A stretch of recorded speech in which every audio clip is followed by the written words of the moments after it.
खुलुमबाय रायजो राजाफोर। आं दा दंफैयो नै क'क्राझार रेलवे स्टेशननि खाथियाव थानाय गोदानै खुलिजानाय रेल कच रेस्टुरेन्टआव। नैबे बायहेरायाव जिरायनानै जाग्राफोर।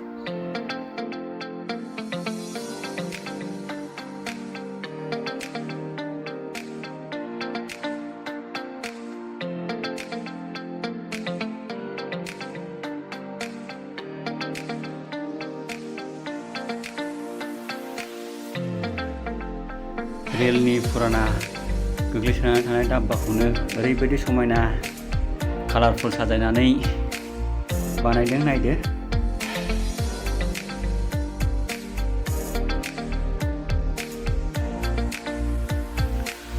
डाब्बा सिङाव माबायदि नायदो नै। बेनो जाहैबाय सिंनि नुथायफोर।